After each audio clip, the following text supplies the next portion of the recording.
दोबारा अपलोड करनी पड़ रही है, इसलिए मैं आप सबसे रिक्वेस्ट करता हूँ कि ये वीडियो पूरी देखिएगा। हेलो दोस्तों, welcome back to our channel. तो जैसा कि हमने पिछले एपिसोड में देखा था, Wang Lin law of reality के सभी रूल्स को तोड़ता हुआ टेलीपोर्टेशन एरे के अंदर आ गया था और यहीं से नेक्स्ट एपिसोड की शुरुआत होती है, जहाँ हमें बर्निंग किंगडम का सीन दिखाया जाता है। और आज यहाँ पे टेंपल ऑफ वार के एक एल्डर अपने सभी डिसेबल्स को लेकर अपने एक्स्ट्रा ट्रायल बैटलफील्ड से आने वाले डिसेबल्स का स्वागत करने के लिए एक टेलीपोर्टेशन एरे के पास आए हुए थे। और सेम इसी तरह आज हर कॉन्टिनेंट के अंदर इसी तरह से टेलीपोर्टेशन एरे एक्टिवेट होने वाला था। और अभी वहाँ पे टेंपल ऑफ वार के लोग अपने डिसेबल्स के आने का वेट कर ही रहे थे कि तभी अचानक ही वो टेलीपोर्टेशन एरिया एक्टिवेट होता है, जिससे देखते ही देखते टेंपल ऑफ वार के वो तीनों डिसेबल्स वहाँ पे आ चुके थे। और जैसे ही वो तीनों वहाँ पे पहुंचते हैं तो टेंपल ऑफ वार के बाकी डिसेबल्स उनके पास जाकर उनका वेलकम करते हुए उनसे पूछने लगते हैं, क्या आप लोगों को एक्स्ट्रा ट्रायल बैटलफील्ड के अंदर कोई अमेजिंग ट्रेजर मिला? और अभी वो सभी डिसेबल्स इसी तरह से वहाँ पे उन तीनों को घेर के खड़े हुए थे कि तभी टेंपल ऑफ वार के एल्डर उन तीनों से कहता है, तुम तीनों को वापस देखकर बहुत अच्छा लगा और उसी के साथ मैं ये भी देख पा रहा हूँ कि तुम तीनों की कल्टीवेशन काफी ज्यादा बढ़ चुकी है, पर अफसोस तुम में से कोई भी अपने साथ एक्स्ट्रा ट्रायल बैटलफील्ड से ट्रायल्स नहीं आ पाया। अपने एल्डर की ये बात सुनकर वहाँ पे आए हुए सभी डिसेबल्स को एक झटका लगता है और उसी के साथ वो सब यहाँ पे थोड़ा सैड भी हो गए थे, जो देखकर लिन टाओ जल्दी से उस एल्डर से कहता है, नहीं एल्डर, ऐसी कोई बात नहीं है, जूनियर ली यंग का भी आना बाकी है। एक्स्ट्रा ट्रायल बैटलफील्ड की सिचुएशन अचानक ही थोड़ा खराब हो गई थी, इसलिए उसने वहाँ पे हम तीनों को पहले जाने का बोल दिया। अभी थोड़ी देर में वो भी यहाँ पे पहुंचता ही होगा। लिन टाओ की ये बात सुनकर वहाँ पे मौजूद सभी डिसेबल्स को एक बार फिर से झटका लगता है और वो सभी वहाँ पे आपस में बातें करते हुए कहने लगते हैं, हमें तो यकीन ही नहीं हो रहा कि वाकई जूनियर ब्रदर ली यंग भी बच गया है। हम में से तो ये किसी ने भी उम्मीद नहीं की थी कि वो एक्स्ट्रा ट्रायल बैटलफील्ड के अंदर सर्वाइव कर पाएगा। और अभी वो सभी डिसेबल्स वहाँ पे इसी तरह से आपस में बातें कर ही रहे थे कि तभी वो एल्डर गुस्से से वहाँ पे उन सभी को डांटते हुए कहता है कि तुम सभी अपनी बकवास बंद करो। क्या तुम सभी यहाँ पे ली यंग के मरने की राह देख रहे थे? क्या यही तुम्हारे मास्टर ने तुम सभी को सिखाया है कि अपनी एक साथी डिसेबल के बारे में ऐसा सोचो? तभी वो लड़की वहाँ पे आगे आकर सभी डिसेबल्स को बताती है कि जूनियर ब्रदर ली यंग ने बीते कुछ सालों में एक्स्ट्रा ट्रायल बैटलफील्ड के अंदर बहुत ज्यादा हार्ड प्रैक्टिस की है, जिसकी वजह से अब वो हम सभी में से सबसे ज्यादा पावरफुल हो चुका है। इसलिए आप में से किसी को भी उसकी फिक्र करने की कोई जरूरत नहीं है। और अभी वो सभी वहाँ पे इसी तरह से आपस में बातें कर ही रहे थे कि तभी वो टेलीपोर्टेशन एरिया एक बार फिर से एक्टिवेट होता है, जिससे अब की बार वांग लिन भी टेलीपोर्ट होता हुआ वहाँ पे पहुंच चुका था। और उसकी एक कमाल की एंट्री देखकर वहाँ पे मौजूद सभी डिसेबल्स के मुंह खुले के खुले रह गए थे। लेकिन वांग लिन वहाँ पे उन सभी को इग्नोर करते हुए उस एल्डर की तरफ बढ़ने लगता है। लेकिन जैसे जैसे वो वहाँ पे उस एल्डर की तरफ बढ़ने लगता है, वैसे वैसे ही वहाँ पे चारों तरफ बहुत ही ज्यादा पावरफुल कोल्ड ऑरा फैलने लगता है। इवन वांग लिन के हर स्टेप के साथ वहाँ की पूरी जमीन भी बर्फ में जमने लगी थी, जो देखकर वहाँ पे उस एल्डर के साथ साथ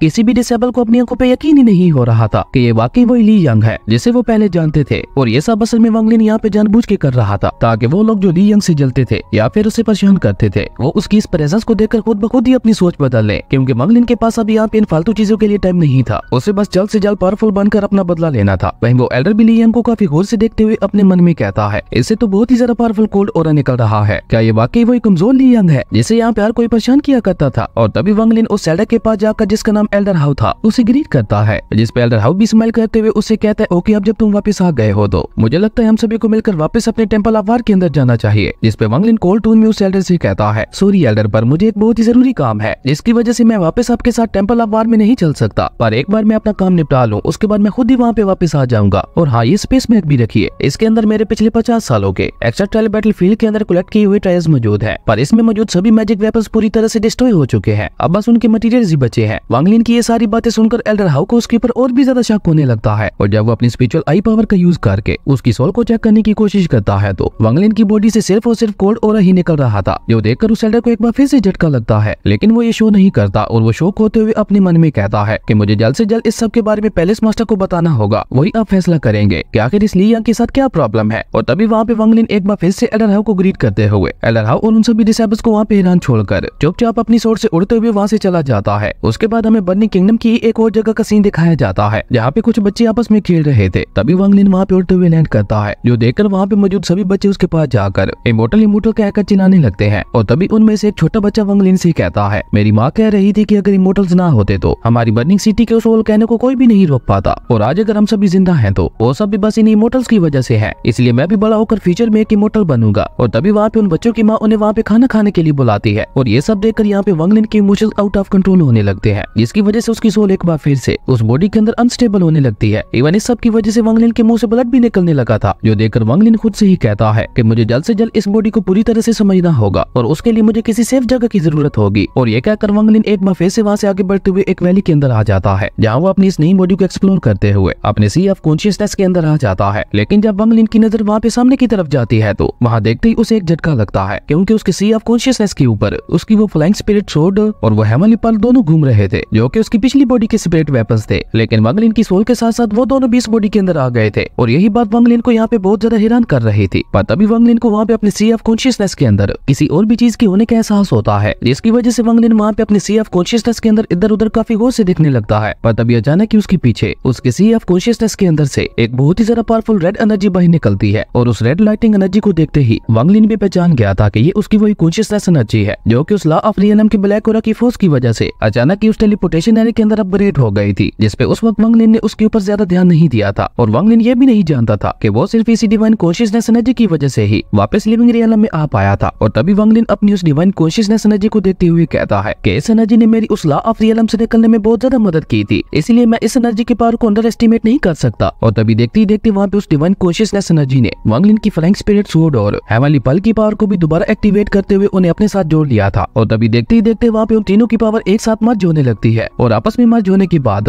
वो तीनों वांग लिन के सी ऑफ कॉन्शियसनेस के अंदर चले गए थे। और जब वांग लिन नीचे बैठकर अपनी सी ऑफ कॉन्शियसनेस को चेक करता है तो वो डिवाइन एनर्जी उसके पूरी सी ऑफ कॉन्शियसनेस के अंदर फैल गई थी, जिसकी वजह से यहाँ पे अचानक ही उसके सी ऑफ कॉन्शियसनेस की पावर काफी ज्यादा बढ़ चुकी थी, जो देखकर वांग लिन भी शॉक होते हुए कहता है कि इस डिवाइन एनर्जी को देखते हुए मुझे ऐसा लग रहा है कि जैसे बहुत ही जल्द ये डिवाइन एनर्जी मेरे सी ऑफ कॉन्शियसनेस को ओशन ऑफ कॉन्शियसनेस में ट्रांसफॉर्म कर देगी। और अगर एक बार ऐसा हो गया तो मैं इस लिविंग रियलम के रूल से भी निकल जाऊंगा और मेरे ऊपर इस लिविंग रियलम का कोई भी रूल या लॉ काम नहीं करेगा। और इसी के साथ वांग लिन वहाँ से होता हुआ अपने हेवनली पल के ड्रीम स्पेस के अंदर आ जाता है, जहाँ पे उसके माँ बाबा की सोल्स अभी भी उसी शील्ड के पोर्टल के अंदर घूम रही थी। और अपने माँ बाबा की सोल्स को देखकर वांग लिन यहाँ पे काफी ज्यादा इमोशनल हो जाता है और उसे यहाँ पे एक बार फिर से अपने माँ बाबा के साथ बिताए हुए पल याद आने लगते हैं कि कैसे वो तीनों मिलकर खुशी खुशी रहा करते थे। और उसी के साथ उसे वो पल भी याद आता है जब उसके माँ बाबा मर रहे थे। और ये सब याद करके वांग लिन वहाँ पे अपने माँ बाबा की सोल के सामने झुकते हुए कहता है, माँ बाबा ये मैं ही हूँ, आपका टाइजो, देखिए आपका प्यार मुझे वापस खींच लाया, अब बस आप प्लीज थोड़ा सा और वेट कर लीजिए, एक बार मैं अपनी इंजरी से पूरी तरह से रिकवर हो लूं, उसके बाद मैं आप लोगों को वापस लाने का कोई ना कोई रास्ता ढूंढ ही लूंगा। और उसी के साथ आप फूजियान का भी अपने गुनाहों की सजा भुगतने का टाइम आ चुका है, मैं उससे खून का बदला खून से ही लूंगा। और उसके बाद वांग लिन वहाँ पे अगले एक साल तक अपने ड्रीम स्पेस के अंदर ही बैठकर प्रैक्टिस करने लगता है। लेकिन ड्रीम स्पेस का एक साल बाद के पास कुछ महीनों के ही बराबर था और अपनी कल्टीवेशन से उठने के बाद वांग लिन गियिंग के स्पेस बैग से एक वेपन के टुकड़े को बाहर निकालते हुए कहता है, ये आयरन का टुकड़ा मुझे बहुत ही ज्यादा पावरफुल लग रहा है, पर अफसोस मैं मैजिक वेपन्स को रिफाइन करना नहीं जानता, इवन मैं तो एक नॉर्मल सी स्वॉर्ड भी नहीं बना सकता, पर अभी के लिए ये सिर्फ मेरे एक ही काम आ सकता है। और ये कहकर वांग लिन ने अपनी फ्लाइंग स्वॉर्ड उसी आयरन टुकड़े के अंदर भेज दी थी, ताकि टाइम के साथ साथ उसकी फ्लाइंग स्पिरिट स्वॉर्ड की पावर बढ़ती रहे। और उसके बाद वो मास्टर सीतू के सामने आता है, जहाँ पे मास्टर सीतू अभी भी डीप स्लीप में ही थे, जो देखकर वांग लिन मास्टर सीतू को बताता है, मास्टर मैं फाउंडेशन बिल्डिंग रियलम के मिडिल स्टेज पे पहुंच चुका हूँ, लेकिन मैं अपनी उस डिवाइन कॉन्शियसनेस एनर्जी के साथ मैं पेल फॉर्मेशन के अर्ली स्टेज के कल्टीवेटर को भी आसानी से हरा सकता हूँ। और अब मुझे ये भी यकीन है मैं फूजियन के साथ फाइट करते हुए उसे भी हरा सकता हूँ। और ये कहकर वांग लिन अपने ड्रीम स्पेस से बच जाने लगता है, लेकिन वहाँ से बाहर जाती उसकी नजर एक अजीब से क्रिस्टल के ऊपर पड़ती है, जिसे उसका हेवनली पल वहाँ पे अपनी डिवाइन पावर का यूज करते हुए रिफाइन कर रहा था, जो देखकर वांग लिन भी स्माइल करते हुए कहता है, इससे तो बहुत ही ज्यादा पावरफुल ऑरा निकल रहा है, अगर मैं जैसा चाहता हूँ ये उसी तरह से रिफाइन हो गया तो ये आगे चलकर फ्यूचर में मेरी बहुत ज्यादा मदद कर सकता है। उसके बाद हम लोग बर्निंग सिटी के अंदर ही स्कॉर्पियन इनसेट के कुछ कल्टीवेटर्स को देखते हैं, जो कि अपने अपने कोफिन के ऊपर बैठे हुए बर्निंग सिटी के उसी वोल्केनो की तरफ जा रहे थे। और वहाँ जाते हुए एक कल्टीवेटर अपनी साथ वाली लड़की से कहता है, जूनियर सिस्टर तुम उस बर्निंग गोल्ड फ्रूट को लेने के लिए पहली बार आ रही हो ना, जिसपे वो लड़की हमें अपना सर हिलाती है। ये देखकर वो ओल्ड कल्टीवेटर उस लड़की को उस बर्निंग सिटी के बारे में बताते हुए कहता है कि हमारी ये बर्निंग सिटी पूरी तरह से वोल्केनो से भरी हुई है और इस वजह से ही ये जगह पूरी तरह से फायर एट्रीब्यूट की स्पिरिचुअल एनर्जी से पूरी तरह से भरी हुई है। और ये स्पिरिचुअल एनर्जी इतनी ज्यादा स्ट्रॉन्ग है कि अगर कोई कल्टीवेटर ज्यादा देर तक इसे अब्सॉर्ब करने की कोशिश करे तो ये उस कल्टीवेटर की मरीडेज तक को भी जला सकती है, इसलिए तुम यहाँ पे कम ही सांस लेना, कहीं ऐसा ना हो कि तुम्हारी भी मरीडेज यहाँ पे पूरी तरह से जलकर राख हो जाए। और अगर तुमने वो बर्निंग गोल्डन फ्रूट हासिल कर लिया तो तुम उसकी मदद से स्पिरिट मेल्टिंग पिल भी रिफाइन कर सकती हो। जिसपे वो लड़की उस ओल्ड कल्टीवेटर से पूछती है कि क्या वो गोल्डन बर्निंग फ्रूट सिर्फ जिनशेन माउंटेन्स में ही पाया जाता है, जिसपे वो ओल्ड कल्टीवेटर उसे बताता है कि हाँ बिल्कुल, जब जिनशेन माउंटेन्स के अंदर वो फ्रूट्स पूरी तरह से पक जाते हैं तो बर्निंग सिटी के 4 मेजर क्लैंस के लोग आकर एक एक करके उन बर्निंग गोल्डन फ्रूट्स को तोड़ने लगते हैं। और उसके बाद वो तीनों यहाँ पे इसी तरह से आपस में बातें करते हुए जिनशेन माउंटेन्स की तरफ बढ़ने लगते हैं। और जब वो लोग जिनशेन माउंटेन्स के उस वोल्केनो के पास पहुंचते हैं तो वहाँ पे और किसी क्लैन का कोई भी कल्टीवेटर मौजूद नहीं था, जो देखकर वो लड़की थोड़ा चौंकते हुए कहती है क्या बाकी क्लैन के सभी लोग पहले से ही वो फ्रूट लेकर जा चुके हैं। जिसपे एक दूसरा ओल्ड कल्टीवेटर उसे बताता है कि नहीं ऐसा नहीं हो सकता, ये इम्पॉसिबल है, क्योंकि जब वो बर्निंग गोल्डन फ्रूट पूरी तरह से पक जाता है तो उस गोल्डन फ्रूट के डिवाइन ऑरा की वजह से इस वोल्केनो से निकल रही ये पॉइजनस गैस खत्म हो जाती है। पर अभी तक ये पॉइजनस गैस पूरी तरह से खत्म नहीं हुई, इसका मतलब है कि बाकी सभी क्लैंस में से सबसे पहले हम ही यहाँ पे पहुंचे हैं। और तभी देखते ही देखते वहाँ पे वो पॉइजनस गैस धीरे धीरे खत्म होने लगती है, जो देखकर वो ओल्ड कल्टीवेटर अपने दोनों साथियों से कहता है कि चलो अब हम लोग नीचे जा सकते हैं। लेकिन जैसे ही वो तीनों उस वोल्केनो के अंदर जाने की तैयारी तैयारी करते हैं तो तभी वांगलिन उस वोल्केनो से बाहर आता है जो कि उस बर्निंग गोल्डन फ्रूट की पूरी जल को ही अपने साथ ले आया था। और अभी वांगलिन वहाँ से जा ही रहा था कि तभी वही ओल्ड कल्टीवेटर उसे रोकते हुए कहता है, हे रुक जाओ, तुम कहाँ जा रहे हो? जिसपे वांगलिन भी उससे कोल्ड टोन में पूछता है, क्यों, तुम्हें क्या मसला है? जिसपे वही ओल्ड कल्टीवेटर गुस्से से उसे कहता है कि हम लोग साल में सिर्फ 10 बर्निंग फ्रूट्स ही ले जाते हैं, फिर तुम्हारी इस पूरी रूट को अपने साथ ले जाने की हिम्मत कैसे हुई? इसका मतलब है कि तुम उस बर्निंग फ्रूट के पेड़ को नुकसान पहुंचा के आ रहे हो। लेकिन वांगलिन यहाँ पे उसकी सारी बातों को इग्नोर करते हुए चुपचाप वहाँ से जाने लगता है, जो देखकर वो तीनों कल्टीवेटर्स वहाँ पे गुस्से से अपने अपने कोफन की पावर का यूज करते हुए अचानक ही वांगलिन के ऊपर अटैक करने के लिए आगे बढ़ते हैं। लेकिन जैसे वो तीनों वांगलिन के पास पहुंचते हैं तो वांगलिन ने अपनी डिवाइन कॉन्शियसनेस एनर्जी के सिर्फ एक अटैक से ही उन तीनों को वहीं पे खत्म कर दिया था। इवन उन तीनों की बॉडीज भी वहाँ पे पूरी तरह से राख में मिल गई थी। जिसके बाद वांगलिन दोबारा वहाँ से जाने लगता है, पर अभी वांगलिन वहाँ से जा ही रहा था कि तभी वांगलिन को वहाँ पे किसी वर्निंग सोल के होने का एहसास होता है। और ये एहसास होते ही जब वांगलिन पीछे मुड़कर देखता है तो एक वर्निंग सोल वहाँ से भागने की कोशिश कर रही थी, जिसको वांगलिन वहाँ पे अपनी डिवाइन कॉन्शियसनेस एनर्जी का यूज करते हुए पकड़ लेता है। और वो सोल वांगलिन के सामने आते ही उससे झुककर माफी मांगते हुए उससे कहता है, दोस्त प्लीज मेरे ऊपर थोड़ा रहम दिखाओ, मेरा नाम जू लिंग गाओ है और मैं टियान गैंग सेट के एक डिसाइबल हूँ और मेरा टियान गैंग सेट पूरी बर्निंग सिटी में 4th लेवल पे आता है। ये सब मैं तुम्हें यहाँ पे इसलिए बता रहा हूँ क्योंकि मेरा यहाँ पे तुम्हें ऑफेंड करने का कोई भी इरादा नहीं था, कुछ तो बोलो प्लीज, मुझे माफ कर दो। पर वांगलिन तो यहाँ पे अपनी सोच में खोया हुआ था। उसे उस सीनियर डिवाइन सोल की वो बात याद आती है जिसमें उसने वांगलिन को बताया था कि अगर कोई वर्निंग सोल गलती से लिविंग रियलम के अंदर चली जाती है तो उसे एक डेविल कहा जाता है। पर ऐसा बहुत ही रेयर केसेस में होता है। ऐसे कल्टीवेटर जो बहुत ही ज्यादा पावरफुल होते हैं उनकी सोल बस दफा लिविंग रियलम के अंदर ही रुकने की कोशिश करती है। और ये सारी बातें याद करते हुए वांगलिन अपने मन में कहता है, ओ तो ये एक डेविल सोल है, इंटरेस्टिंग। और ये सोचकर वांगलिन उस सोल को पकड़ते हुए अपने साथ एक केव के अंदर ले आता है और उसी के साथ वांगलिन ने वहाँ पे अपनी स्पिरिचुअल पावर का यूज करते हुए उस केव की एंट्रेंस के ऊपर एक शील्ड भी लगा दी थी ताकि वो डेविल सोल वहाँ से भाग न जाए। ये देखकर वो सोल गुस्से से वांगलिन से कहता है कि तुम्हारी हिम्मत कैसे हुई मेरे साथ ऐसे बिहेव करने की? शायद तुम ये बात नहीं जानते कि मैं जब जिंदा था तब मैं एक नेसेंट सोल लेवल का कल्टीवेटर था और अभी भी मैं इतना ज्यादा पावरफुल हूँ कि अपनी सिर्फ एक उंगली के इशारे से ही तुम्हें खत्म कर सकता हूँ। लेकिन वांगलिन यहाँ पे उसे पूरी तरह से इग्नोर करते हुए उन बर्निंग फ्रूट्स को देखने लगा था, जो देखकर वो सोल गुस्से से अपने मन में कहता है, आखिर ये पर्सन कुछ बोल क्यों नहीं रहा? कहीं ये मेरे साथ यहाँ पे कुछ गलत तो नहीं करने वाला? और ये सोचकर वो दोबारा यहाँ पे वांगलिन को बलखाने के लिए उसे अलग अलग धमकियां देने लगता है, जो सुनकर अब यहाँ पे वांगलिन के कान भी पक चुके थे। इसलिए वो यहाँ पे अपनी डिवाइन कॉन्शियसनेस एनर्जी का ऑरा रिलीज करते हुए गुस्से से सोल से कहता है कि अब अगर तुमने यहाँ पे कोई भी बकवास की तो मैं तुम्हें यहीं पे खत्म कर डालूंगा। वांगलिन की ये धमकी सुनकर वो सोल वांगलिन के पास जाते हुए उससे कहता है, शुक्र है तुम कुछ बोले तो सही, प्लीज अब मुझे छोड़ दो, अगर तुमने मुझे छोड़ दिया तो मैं तुम्हारे लिए कुछ भी करने को तैयार हूँ। उस सोल की ये बात सुनकर वांगलिन सोचते हुए अपने मन में कहता है कि वर्निंग सोल के पास ये एबिलिटी होती है कि वो किसी भी कल्टीवेटर की कल्टीवेशन को ऑब्जर्व कर सकती है और अगर मैंने इसे यहाँ पे कल्टीवेशन को ऑब्जर्व करना सिखा दिया तो ये मेरे लिए बहुत ज्यादा फायदेमंद हो सकता है। वहीं वांगलिन को इस तरह से सोचते हुए देखकर वो सोल वहाँ से भागने की कोशिश करता है, लेकिन वांगलिन ने यहाँ पे अपनी आर्ट ऑफ ग्रेविटी टेक्निक का यूज करते हुए दोबारा उसे पकड़ लिया था। और इसी के साथ वांगलिन को यहाँ पे एक और आइडिया आता है और वो सोचते हुए अपने मन में कहता है कि अगर मैं इस तरह की और भी वर्निंग सोल्स को अपने साथ मिला लूं तो फूजियन से बदला लेना मेरे लिए और भी ज्यादा आसान हो जाएगा। और ये सोचकर वांगलिन यहाँ पे अपनी डिवाइन कॉन्शियसनेस एनर्जी का यूज करते हुए उस सोल की पहले वाली कॉन्शियसनेस मेमोरी को खत्म करने लगता है। और देखते ही देखते अब उस सोल के अंदर पूरी तरह से वांगलिन की डिवाइन कॉन्शियसनेस एनर्जी चली गई थी और उसी के साथ वो सोल वहाँ पे बेहोश भी हो गई थी, जो देखकर वांगलिन उसे अपने पास बुलाते हुए कहता है कि फाइनली इसकी पहले वाली कॉन्शियसनेस पूरी तरह से खत्म हो गई है और मेरी डिवाइन कॉन्शियसनेस एनर्जी को ऑब्जर्व करने की वजह से ये तो एक बेबी शेपिंग पीरियड रियलम के कल्टीवेटर से भी काफी ज्यादा पावरफुल हो चुका है। और जैसे ही उस सोल को यहाँ पे दोबारा होश आता है तो वो वांगलिन को अपने सामने देखते हुए उससे पूछता है, कौन हो तुम और ये मैं कहाँ पे हूँ और मैं कौन हूँ? ये देखकर वांगलिन उसे कोई भी जवाब नहीं देता और उसने उसे उस केव के दूसरी साइड पे भेजते हुए एक और शील्ड उसके सामने लगा दी थी ताकि वो केव के इस तरफ ना आ पाए। जिसके बाद वांगलिन उसी बर्निंग फ्रूट की रूट के पास जाकर उसकी सारी पावर को अपने हेमली पल के अंदर ऑब्जर्व करने लगता है ताकि हेमली पल के अंदर जो वेपन रिफाइन हो रहा है उसे रिफाइन करने में हेमली पल को आसानी हो सके। और उसके बाद वांगलिन ने उसी शील्ड के सामने आकर बैठते हुए वहाँ उस सोल को खाने के लिए कुछ डिमोनिक बीस्ट को भेज देता है। और अपने सामने इतने ज्यादा खतरनाक हाई लेवल के डिमोनिक बीस्ट को देखकर वो सोल भी यहाँ पे बहुत ज्यादा डर गया था और वो वहाँ पे डर के मारे उनसे बचते हुए इधर उधर भागने लगता है। लेकिन वो यहाँ पे शील्ड से बाहर भी नहीं जा पा रहा था, जिसकी वजह से अब यहाँ पे उसे धीरे धीरे गुस्सा आने लगता है। वहीं दूसरी तरफ वांगलिन वहाँ पे अभी भी उन बर्निंग गोल्डन फ्रूट्स की पावर को अपने हेमली पल के अंदर ऑब्जर्व कर रहा था। लेकिन वहीं दूसरी तरफ अब वो सोल का गुस्सा आउट ऑफ कंट्रोल हो चुका था, जिसके बाद वो सोल अब यहाँ पे वांगलिन से मिली हुई डिवाइन कॉन्शियसनेस एनर्जी का यूज करके उन सभी डिमोनिक बीस्ट को एक एक करके खत्म करने लगता है। और देखते ही देखते सिर्फ कुछ ही देर में उस सोल ने वहाँ पे मौजूद सभी डिमोनिक बीस्ट को खत्म कर दिया था। लेकिन वो डिमोनिक बीस्ट अभी भी वहाँ पे खत्म होने का नाम नहीं ले रहे थे, तो मरने के साथ ही दोबारा वहाँ पे जिंदा हुए जा रहे थे, जिसकी वजह से अब उस सोल का गुस्सा यहाँ पे और भी ज्यादा बढ़ता जा रहा था। वहीं दूसरी तरफ वांगलिन ने भी वहाँ पे पूरी तरह से उन बर्निंग फ्रूट्स की पावर को पूरी तरह से अपने हेमली पल के अंदर ऑब्जर्व कर लिया था। और ऐसा होते ही वहाँ पे उस हेमली पल से बहुत ही ज्यादा पावरफुल ऑरा निकलने लगता है। लेकिन उसके साथ साथ वहाँ पे अचानक एक और बहुत ज्यादा पावरफुल ऑरा फैलने लगता है, जो कि उसी सोल से निकल रहा था। और अब उस सोल ने भी वहाँ पे एक एक करके उन सभी हाई लेवल के डेमोनिक बीस्ट की सोल्स को भी ऑब्जर्व कर लिया था, जिसकी वजह से अब यहाँ पे उसकी पावर और भी ज्यादा बढ़ गई थी, जो देखकर वांग लिन भी स्माइल करते हुए कहता है तो फाइनली मेरी डेविल सोल पूरी तरह से तैयार हो गई है। लेकिन इतनी ज्यादा पावरफुल सोल्स को ऑब्जर्व करने की वजह से अब उस डेविल सोल का गुस्सा आउट ऑफ कंट्रोल हो चुका था और वो वांग लिन के ऊपर ही अटैक करने के लिए आगे बढ़ती है, जो देखकर वांग लिन खुद ही आगे बढ़ते हुए गुस्से से उसे कहता है मुझे लगता है तुम ऐसे नहीं मानोगे। और ये कहकर वांग लिन ने यहाँ पे अपनी डिवाइन कॉन्शियसनेस एनर्जी का यूज करते हुए उस डेविल सोल के चारों तरफ एक ट्रैप शील्ड बना दी थी और उसी के साथ वो उस डेविल सोल को साइलेंट टुकड़े के अंदर भेजते हुए कहता है कि अब जब तक मैं न कहूँ यहाँ से बाहर मत आना। और उस डेविल सोल को साइलेंट टुकड़े के अंदर डालने के बाद वांग लिन उस केव से चला गया था और आज यहाँ पे लिन टाओ और उसके दोनों साथी एक जगह पे वांग लिन का ही इंतजार कर रहे थे और उसी के साथ ज़ेयोंग वांग लिन का बताया हुआ टायर भी अपने साथ ले आया था, जिसे देखते ही वांग लिन को उस टायर के अंदर कुछ गड़बड़ लगती है और उसके बाद वांग लिन उड़ता हुआ सीधा उन सभी के पास चला जाता है, जहाँ पे वांग लिन को देखते ही वो तीनों एक बार फिर से वहाँ पे थोड़ा डर गए थे। और लिन टाओ तो वहाँ पे वांग लिन की बॉडी से निकल रहे पावरफुल ऑरा को देखकर अपने मन में कहता है कि ये पर्सन तो सिर्फ कुछ ही समय में और भी ज्यादा पावरफुल हो गया है। जिसके बाद वो तीनों वहाँ पे एक एक करके डरते हुए वांग लिन को ग्रीट करते हैं और यहाँ पे उन सभी में से सबसे ज्यादा डरा हुआ ज़ेयोंग लग रहा था, पर वो यहाँ पे खुद को संभाल कर अपने हाथ में पकड़ी हुई जेट स्लिप को आगे बढ़ाकर वांग लिन से कहता है मास्टर ये वही वेपन रिफाइनिंग वाली जेट स्लिप्स है जिसका आपने मुझे 3 दिन पहले ऑर्डर दिया था। मैं इसे आपके लिए अपने वेपन रिफाइनिंग हॉल से चुरा कर लाया हूँ। इसके अंदर वेपन रिफाइनिंग क्या एक मेथड को डिटेल से बयान किया गया है। ये सुनकर वांग लिन उसे कुछ कहे बगैर ही चुपचाप वो जेट स्लिप को अपने पास बुला लेता है। वहीं लिन टाओ वांग लिन के सामने झुकते हुए कहता है मास्टर प्लीज मुझे माफ कर दीजिए, मैं पवेलियन हाउस से इस कंट्री का मैप चुराने में नाकाम हो गया क्योंकि मेरी कल्टीवेशन अभी उस लेवल की नहीं है कि मैं सबको चकमा देते हुए पवेलियन हाउस के टॉप फ्लोर तक जा पाऊँ जहाँ पे वो कंट्री मैप रखा हुआ है। लिन टाओ की यह बात सुनकर वांग लिन यहाँ पे गुस्से से अपना ऑरा रिलीज करता है, जो देखकर तो बेचारे लिन टाओ के यहाँ पे हवा ही टाइट हो गई थी, इसलिए वो डर के मारे यहाँ पे वांग लिन से और 10 दिन मांगने लगता है। जिसपे वांग लिन उससे कहता है कि अगर 10 दिन में वाकई तुमने मुझे वो ट्रायर मैप ला के दे दिया तो मैं तुम्हारे इस फायर बर्निंग किंगडम से चला जाऊंगा और उसी के साथ तुम्हारा सोल ब्लड भी तुम्हें वापस दे दूंगा। जिसपे ज़ेयोंग कहते हैं मास्टर मैंने तो अपना काम कर दिया है तो फिर आप मुझे तो मेरा सोल ब्लड वापस दे दीजिए। जिसपे वांग लिन उस जेट स्लिप को देखते हुए कहता है कि मैं तुम्हें तुम्हारा सोल ब्लड वापस दे तो देता, पर तुमने इस जेट स्लिप के अंदर लोकेटर छुपाकर मुझे धोखा देने की कोशिश की है। ये देखते ही ज़ेयोंग डर के मारे वांग लिन के सामने झुक गया था और उसी के साथ वो यहाँ पे इतना ज्यादा डर गया था कि उसकी पूरी बॉडी यहाँ पे पसीने में नहा गई थी, जो देखकर वांग लिन उससे कहता है कि इस जेट स्लिप की वजह से इस बार मैं तुम्हें माफ कर रहा हूँ, लेकिन अगली बार तुमने मुझे धोखा देने की कोशिश की तो मैं तुम्हारी सोल ब्लड के साथ साथ तुम्हें भी पूरी तरह से खत्म कर दूंगा। और ये कहकर वांग लिन उस लोकेटर को वहीं पे डिस्ट्रॉय कर देता है, जो देखकर ज़ेयोंग अपने मन में चैन की सांस लेते हुए कहता है कि शुक्र है मैंने उस लोकेटर की पावर को एक्टिवेट नहीं किया था, वरना तो आज ये मेरी जिंदगी का आखिरी दिन होता। तभी वो लड़की भी वांग लिन के सामने झुकते हुए उसे कहती है मास्टर मैं अपने मास्टर्स को बताए बगैर वो शिंटो टेक्निक आपके पास नहीं ला सकती और सबसे बड़ी प्रॉब्लम ये है कि मैं खुद भी शिंटो आर्ट पूरी तरह से भूल गई हूँ, वरना मैं खुद ही आपको वो सिखा देती, पर अब आप ली यंग की बॉडी में है, इसलिए अगर आप चाहें तो आप खुद टेंपल ऑफ वार के अंदर जाकर वो शिंटो आर्ट सीख सकते हैं। उस लड़की की ये बात सुनकर वांग लिन अपने मन में कहता है कि ये शिंटो टेक्निक तो मुझे बहुत ही ज्यादा अजीब लग रही है, आखिर ये लड़की उसे एक्स्ट्रा बैटलफील्ड में जाने के बाद भूल कैसे गई। और तभी वांग लिन वहाँ पे उन तीनों से कहता है तुम तीनों को मुझसे डरने की कोई जरूरत नहीं है, जब तक तुम लोग मुझे धोखा नहीं दोगे तुम तीनों सेफ रहोगे और उसी के साथ जब मैं इस बर्निंग सिटी से चला जाऊंगा तो तुम तीनों का सोल ब्लड भी तुम तीनों को वापस दे दूंगा, पर अगर तुम तीनों में से किसी ने भी मुझे धोखा देने के बारे में सोचा भी तो उसे मैं इतनी बुरी मौत दूंगा कि वो अगला जन्म लेने से भी डरेगा। और ये कहकर वांग लिन वहाँ से जाते हुए उन तीनों से कहता है ओके अब तुम तीनों यहाँ से जा सकते हो और लिन टाओ तुम याद रखना तुम्हारे पास सिर्फ 10 दिन है, 10 दिन बाद मैं इसी जगह पे तुम्हारा वेट करूंगा। और ये कहकर वांग लिन वहाँ पे अपनी फ्लाइंग स्वॉर्ड से उड़ता हुआ चला गया था और उसके वहाँ से जाते ही वो तीनों वहाँ पे चैन की सांस लेते हैं। उसके बाद हम वांग लिन को देखते हैं जो दोबारा उसी जिनशिन माउंटेन्स की तरफ बढ़ रहा था और वहाँ जाते हुए वांग लिन अपने मन में कहता है कि नहीं मैं टेंपल ऑफ वार के अंदर नहीं जा सकता, क्योंकि अगर मैं वहाँ चला गया तो हो सकता है मेरी असलियत सबके सामने आ जाए और अगर ऐसा हो गया तो मेरे लिए एक और बहुत बड़ी मुसीबत खड़ी हो जाएगी। और अभी यही सब सोचते हुए वांग लिन वहाँ से जा ही रहा था कि तभी अचानक ही वहाँ पे एक टेलीपोर्टेशन फॉर्मेशन एक्टिवेट होने लगती है, जिससे एक लेडी की आवाज आती है जो वांग लिन से कह रही थी जूनियर ब्रदर तुम मेरे डिसेबल के सोल ब्लड को वापस लौटा दो और अगर तुमने ऐसा नहीं किया तो यहाँ पे तुम्हारे साथ बहुत बुरा हो सकता है। और तभी देखते ही देखते वहाँ पे एक लेडी कल्टीवेटर अपीयर होती है जो कि देखने से ही काफी ज्यादा पावरफुल लग रही थी। अब ये उन तीनों में से किसकी मास्टर है ये तो हमें नेक्स्ट एपिसोड में ही पता चलेगा, क्योंकि इसी अमेजिंग सीन के साथ हमारा ये अमेजिंग एपिसोड यहीं पे खत्म हो गया था। दोस्तों अगर आपको ये वीडियो अच्छी लगी तो लाइक कर दें और अगर चैनल पे नए आए हो तो सब्सक्राइब करते जाना। तो मिलता है एक नई वीडियो में, तब तक के लिए बाय।